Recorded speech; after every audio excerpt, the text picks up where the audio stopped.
Well, my grandson is watching, so we can Oh, say really? hello. Okay, good. Well, we can start. Yes.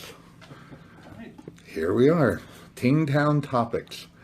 2018. Jim Millaway, Sherman Oaks. What's the topic tonight, Sherman? Welcome to Tulsa Teen Town Topics.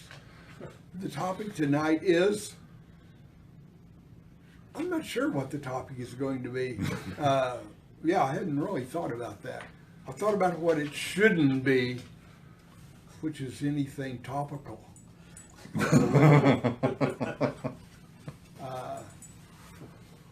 Why shouldn't we be topical? Why shouldn't we go topical?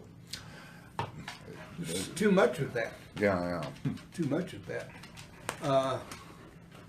And not enough to do with teens, really, sometimes. Right.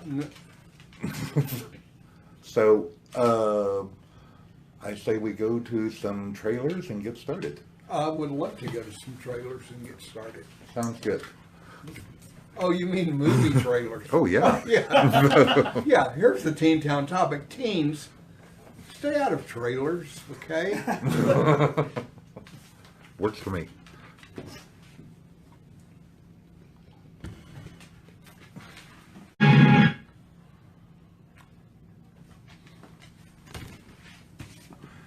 Hey, Sherman. Fantastic. Astro Zombies, you know, in an old horror movie, if it doesn't sound like it'd be a great band name, then you shouldn't watch it. But Astro Zombies, that's gold. Werewolves on Wheels. Yeah. Yeah. Faster Pussycat. That was Yeah, a and good band. Dr. Jekyll and Mr. Black. Yeah. So, have you ever seen the Rudy Ray Moore movies? Yes. Okay. We have the box set, actually. Right, the fur box set. Yeah. Oh, the, yeah. The Yeah. leopard print. Right, yeah. right. There's a fur print. It's just fur around it, pink fur. No, yeah. I don't have that one. Oh yeah, you need that one. Yes, he does. So the jive rhyming and everything, and all those black exploitation. Blaxploitation, yeah. Yeah, those were done by like showbiz smartalecks in Sherman Oaks that would put those in the trailers. The Rudy Ray Moore are one of the few that are actually done by black people from start to finish. They are very different than what Yeah. we see and know as black exploitation movies. The Rudy Ray Moore are just pure and legit. They're such a trip, and they hold up now, and it's just unexpected. I'd forgotten Tura Satana. She Oh, yeah. was the star of Faster Pussycat Kill Kill. Yeah. Was in Astro Zombies. I'm actually in contact with her daughter, Lana Silverman. Really? Who's working on a documentary about her at the moment. Oh, Or they're nice. trying to raise money for her. And she was also recently, it came out that she dated Elvis before he was famous. And she Ah. claims she taught him some of the moves. She was a stripper Well. at the time.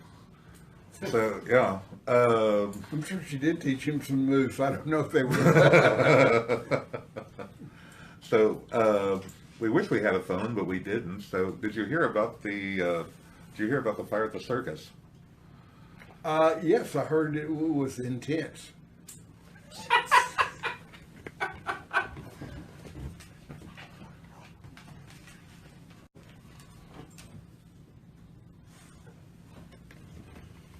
Well, it was over so quick. Yeah. You know, it's great. You can see not only the Star Wars influence with the trailing, but also the Twin Peaks with the way the leader walked, yeah. barking. I actually looked that up. A fellow ran it backward, and they're talking like stereotypical Native Americans. Really? Yeah, and someone apparently just got bored. I remember the editor of Ray Gun had an article he didn't like, so he published the whole thing in dingbats. Sometimes if it's boring enough, you know. Just throw it out. Nobody's made the driver's license test where it's those crawling letters as you're sitting for it with the music blaring. Yeah. You know, in city driving and highways far, far away, you must allow one car length for every 15 miles per hour. So here we are. Like I said, 2018. You first went on the air with the Uncanny Film Festival 48 years ago, Yeah. 1970. Right. So, to people that don't Korean know, War, well, to people that weren't there at the time, the Uncanny Film Festival was, I've always described it as monster movies, cartoons, serials, old television shows, sketch comedy, live music, and a very freeform, ahead of its time show. I remember it vaguely in a blurry, when I was 8 years old, trying to stay up to watch King Kong. right. And failing dismally in the process. It was usually a movie on ahead of the show, so you guys were coming out at midnight or 12:30 originally. Yes, yeah, we often would not even start till midnight. Yeah. And at that time, before cable, stations went off the air at midnight. Yeah. So really, we were the only show on. So yeah, you had to watch us or if you wanted to stay up. And back then, decent thinking Americans didn't stay up past midnight. And teens, you were breaking the law if you were up past midnight. A lot of times it was kids that were grounded, of course. Right. And would spend the night over at somebody that had parents that went to bed early and were not supervising. So they would have parties with your friends. One of the reasons people remember it so much is because you were breaking the law as a 10-year-old and you were with your friends or with a parent that enjoyed it and laughing, and they look back, they remember what they were doing and who they were with. And the show brings back those memories. So it's not just what we were doing. We were just having fun and entertaining ourselves. But people remember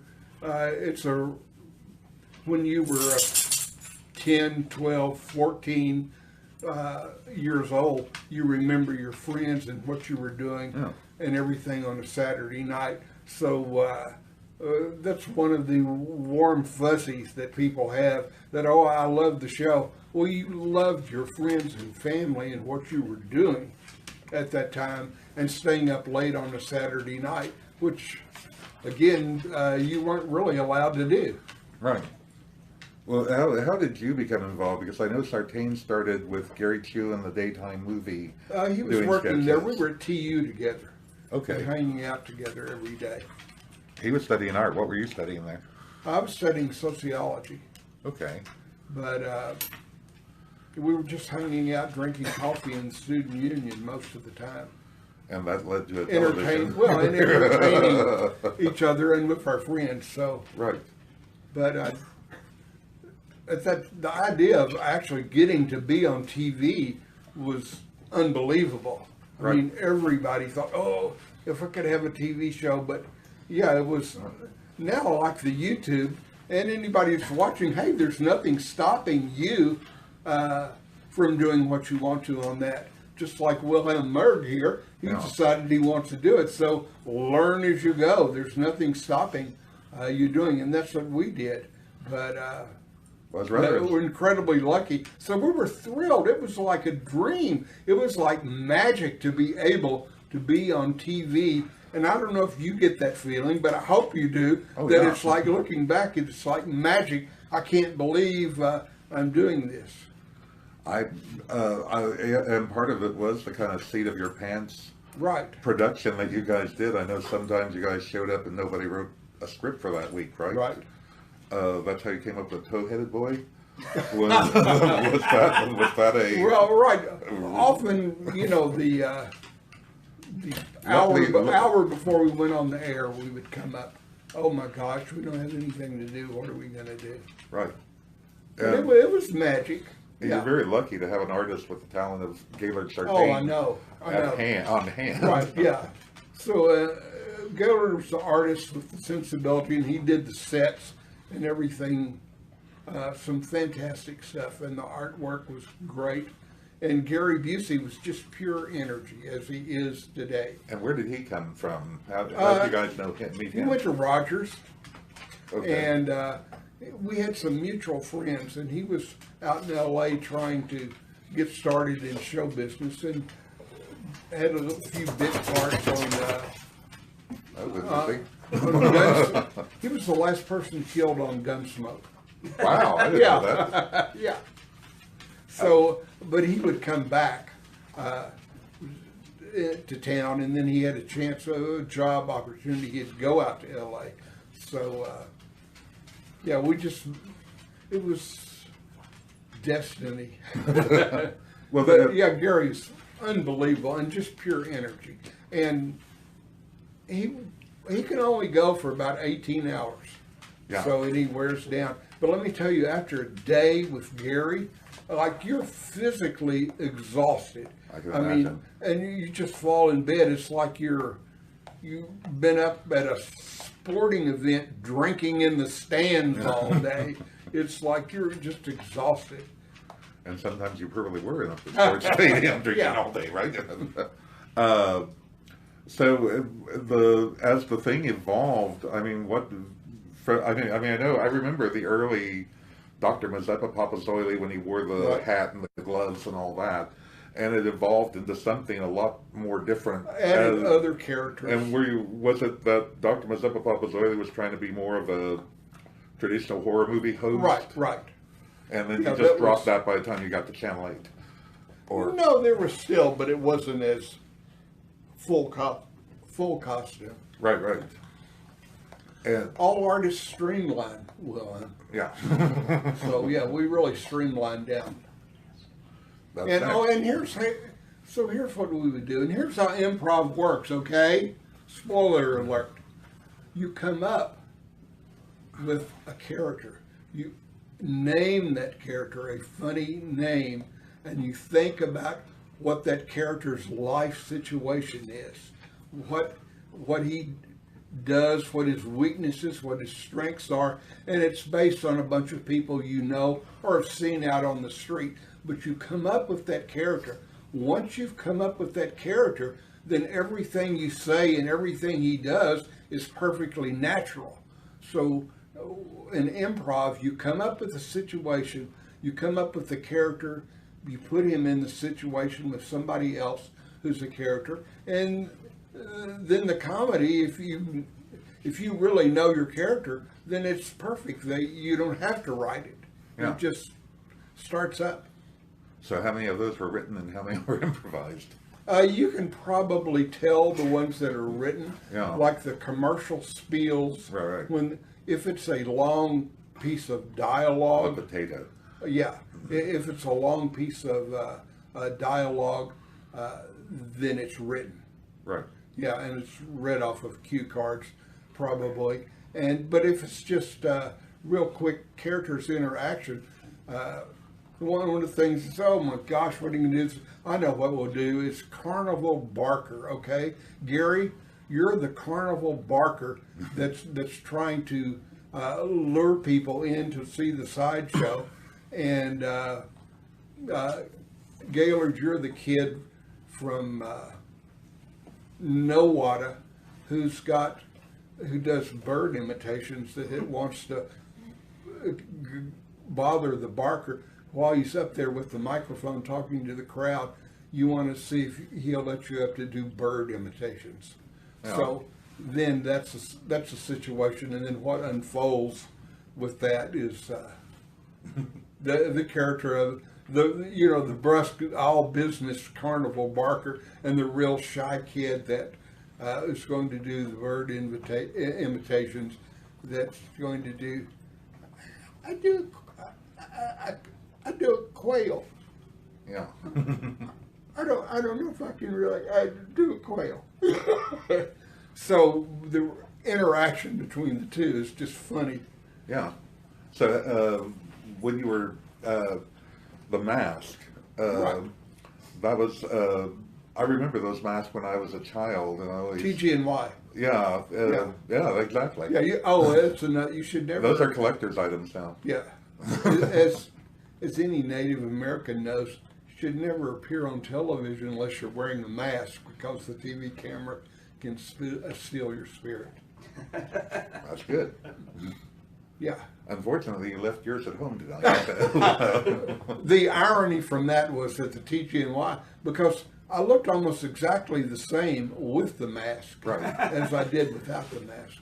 Yeah, that was. I told you that before. Every time there was a Sherman Oaks sighting, they were always kind of amazed at Right. how Yeah. they could recognize you, even if you didn't have a mask on. So, how did you describe when you tried to explain to people from out of town what you were doing? I mean, how did you explain the Uncanny Film Festival, or did you? We were Tulsa, well, we didn't know any people from out of town. I know that. So after that, then came the Uncanny. Well, basically, so everyone started getting jobs, right? I mean, Yes. Sartain went to Hee Right, Haw, he went to Hee-Haw. and Busey went to Hollywood, yeah, and right. I know, what was it, Texas Wheelers was a show that he did Right, in right. the 70s Yeah, with Mark Hamill. right. And Now- and you went off into radio. Well, that was later. I was right after the show ended. I was working for Jim Halsey and Roy Clark Productions. Yeah, yeah. And what were you doing there? Were you just looking, or? No, I was a production assistant and a writer. And basically, an important call here. Hello. See, this is when we need the joke. Yeah, I can't stop it. We also did the Hank Thompson show and which was an ongoing show with country music, but the writing was like Hee Haw. They pre-taped all the musical acts. Right. And then the comedy things and the intros were written to time out. So it would time out the show.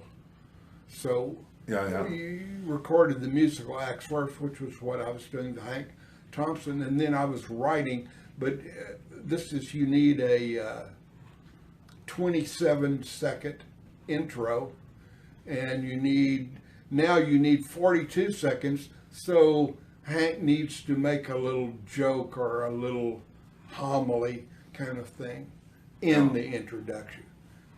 So I was doing that. And people don't remember, but that was one of those like Saturday afternoon country music shows. Yeah. Because I have a friend from New Like York. Porter Wagner and Yeah, Dolly had yeah, one. it was a Buck Owens had right. one It for a was while. it was a staple. Yeah, and I had a friend from New York, and she said they didn't play up there. She didn't know Right. about them if they did. Yeah, but it was It was a southern and yeah. southwestern thing. It's disappeared, like the circus. Yes. It's no more, gone. Yeah. Those shows, that's something that no one ever really talks about. I think that's a piece of Americana. Yeah. You just don't get entertainment like that anymore. It was great. I got to meet the biggies. all the country music stars except Well, for people that They know, were Jim like- Halsey's kind of Oklahoma music right. royalty. Yeah, he I is mean, royalty here. He discovered Wanda Jackson. Right. He's the one that got Gailard on Right. Hee Haw. And managed Roy for and still does. Right. But yeah. So how did the Unfilmy Can Festival? That was The radio KOKI, AM and FM, 2-3 hours on a Saturday night Right, from right. 10 to midnight or 1 or something. Like that. I think it's 2 hours. Right. And I was the perfect age. I was like 14 or 15. That was our favorite thing we did Yeah. because we could do anything and you're on the radio. And it was all live, people calling in. You guys are Right. improvising off the Right. fly by Right. night. Yeah. Yeah. Talk One of the about things that. about that, we would go down to KVOO. Billy Parker, who was the king of Yeah. truckers, had that huge show, and Yeah, he's a Shannon DJ. reached all over the country from there. But while Billy Parker was on, the other studios the engineer was the same at KKC, at KVOO. We would go in there. We would go in the studio where Bob Wills actually Did the radio shows. recorded. The Tiffany broadcast. Yeah, and did broadcast in those. It hadn't changed since the 1940s at that time. Just It's had the right big up, old it's right up microphones. above where the TV station is now on Peoria. So we would go in with the old microphones in the old studio, and Billy Parker was a prince. I mean, he didn't care that, some long-haired hippies were coming in, Yeah. doing a radio show in his station. Right. So we would go in and record, and we did probably a fourth of the shows we recorded KVOO, in historic KVOO. It was Right. fantastic. Right. And people would come in. Back then, if you knew somebody that worked at a radio station or a newspaper, you could just show up and go in. There was no like security or nobody. You could. Or if you were just a fan of somebody on the radio, if you really liked this DJ, you could show up, you could go down, you could knock. They would probably let you in. If you were a young lady, they would always let you in. You could knock and go in, and you could hang out with whoever was on the radio or working at the newspaper. Spent many days at the newspaper hanging out with my friends. Yeah. So what was the 70s like? We didn't work much. We were just hanging out with friends. Well, I know even in pre-9/11, when Sam Jones had a show at Channel 6, like the editors of Infinity Press used to go down and hang out with him during breaks. Right. And, Brian Martin, Nashville Rebels were down the street, so they'd come and hang out with him and played on the show a couple times. And I think you would talk to, and like you could go down to Kane's or somewhere, or the Brady, if they were doing sound checks in the afternoon, if you knew, it wouldn't matter who it was. I mean, how big the act was. You could wander in the back door because there were roadies going in and out. You could, if you comported yourself well at all, you could go in and say hi and meet people and hang and listen to the sound checks by whoever. If you comported yourself wrong, you'd end up rolling cable, setting up lights. So anyway, Tulsa was a very different place. Every place was, but it was fun. You could hang out. Well, that was you were there for kind of the most glamorous period of Tulsa. That Leon Russell, the price of oil was going up. We were right on the oil embargo, I guess, and everything was booming. Oil Clapton boom and was Leon, here. and it was we had all these a musicians putting out records. Right. Yeah, what was? I mean, did you feel like you were in a hazy time? Or No. You knew was it was great. special. It was a contact high all the time. You'd see. Bob Seger was playing all the time down at. I remember that, the Canes. Right. No, there was. I can't recall the name of the place, but like Magicians or. No, it's a place that's been torn down and gone. It was on the corner of Denver and maybe 10th Street, but Phoenix. But he was playing there a lot, and Dave Teagard and a lot of people that played with him, and Jamie Aldecker was around, who was with Leon and Eric Clapton. Well, he's still around. Right. But I mean, he was around a lot then, and Carl Radel and a bunch of people that played with Clapton and Derek and the Don. they would be in town, and of course, J.J. Cale was around all the time too. Yeah. So it was some high stepping times. musical luminaries. Yeah. And you had a front row seat. I had a front row seat. And Tulsa is still famous for having the best $50 a night musicians in the United States.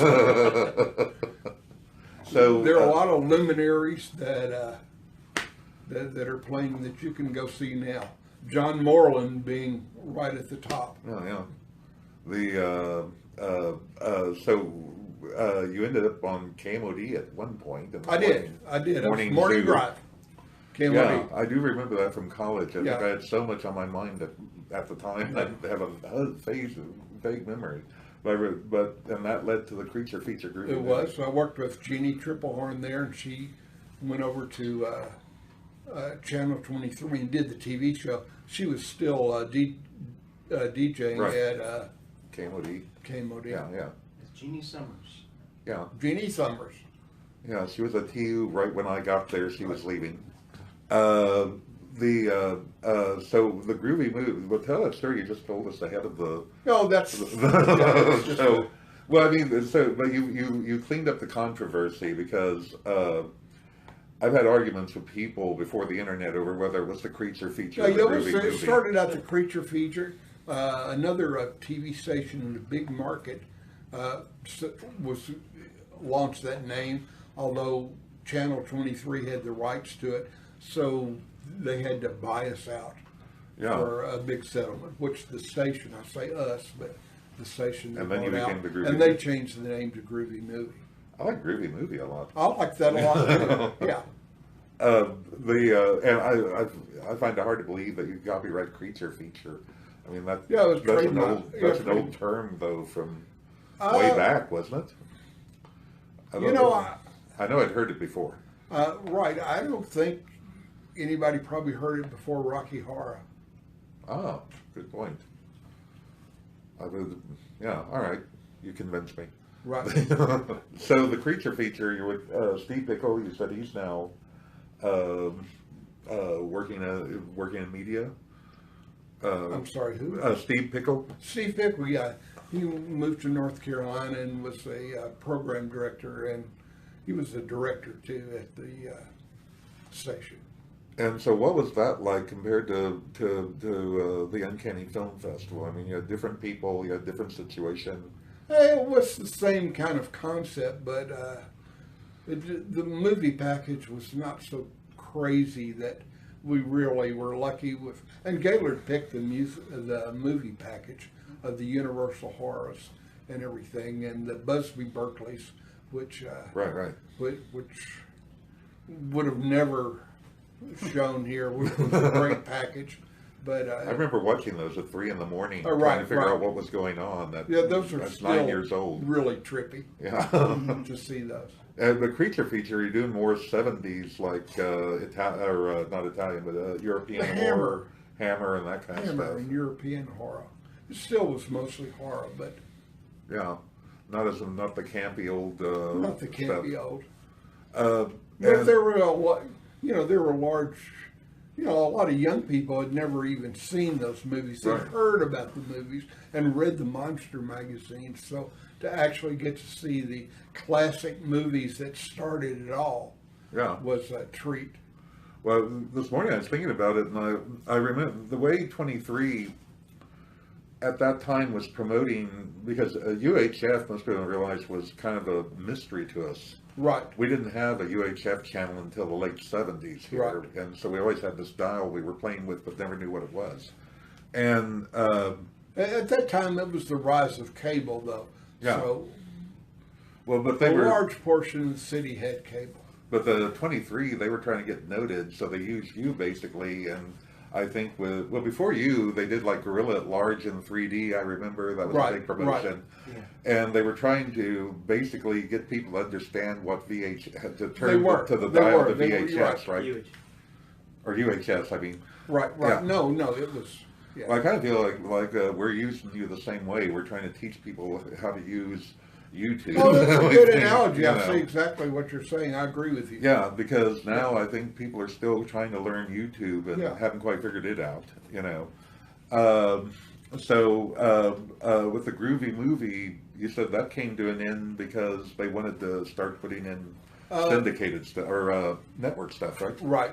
Yeah.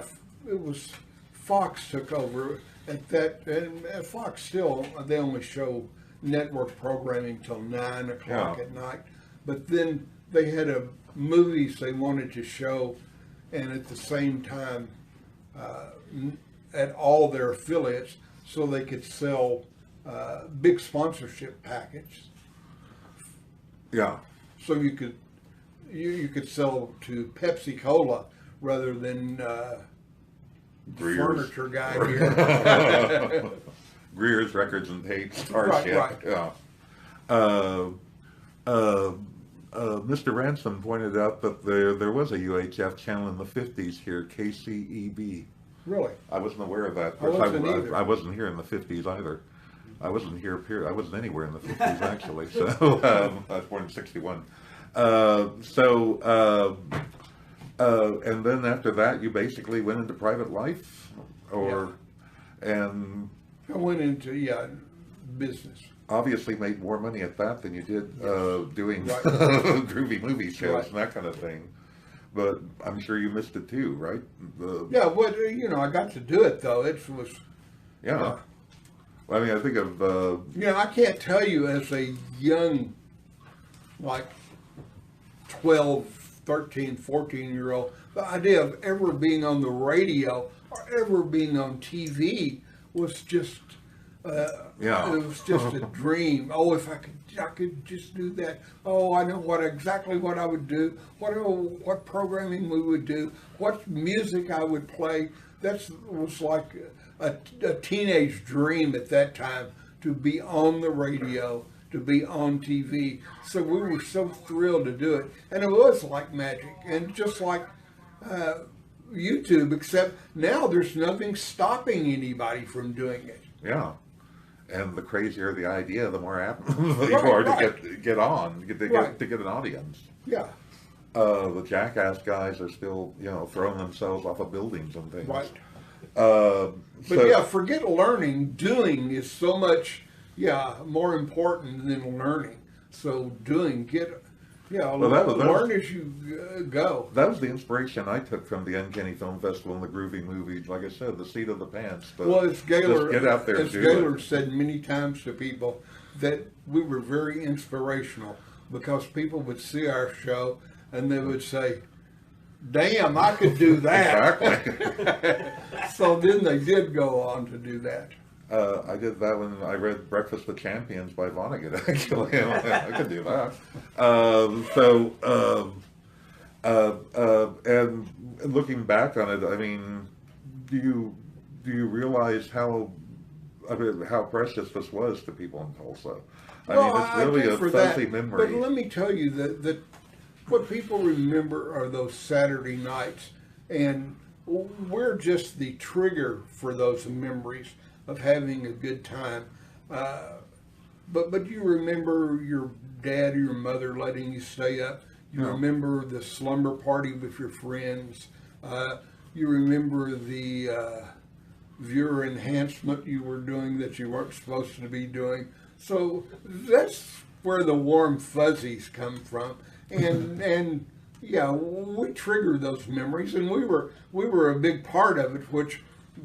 And Gailard and Gary, too, are thrilled to have been that. But it wasn't just the show. It was the people who were watching the show that made that. And that's why people remember it fondly, because people remember themselves when they were 14 years old fondly.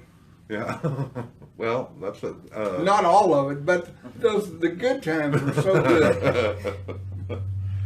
I had better luck with women later. Yeah. Well, I think that's why it's so special, because you guys had that kind of attitude going into it. Well, we were just entertaining ourselves and our friends. We had no idea That was the beauty of it. that people were watching. In fact, until it was off the air, people were not coming up to us saying, hey, we watched your show, and doing everything when it was on. But then after it was over, and people had gotten a little older too, so the 16-year-olds were now 24 and would come up and say, hey,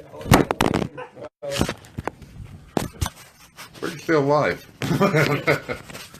Anyway, you were saying. So we loved doing it, and we were doing it to entertain ourselves, just like we were doing, at coffee at the student union, joking around, entertaining ourselves and our friends. We just got to do it on TV, which we were so lucky. Wow. All right. Well, I think that's basically what we need. Thank you so much for being here. Thank you for Thank being you. Sherman Oaks. Thank you. Jim Millaway. I We're appreciate going it. on.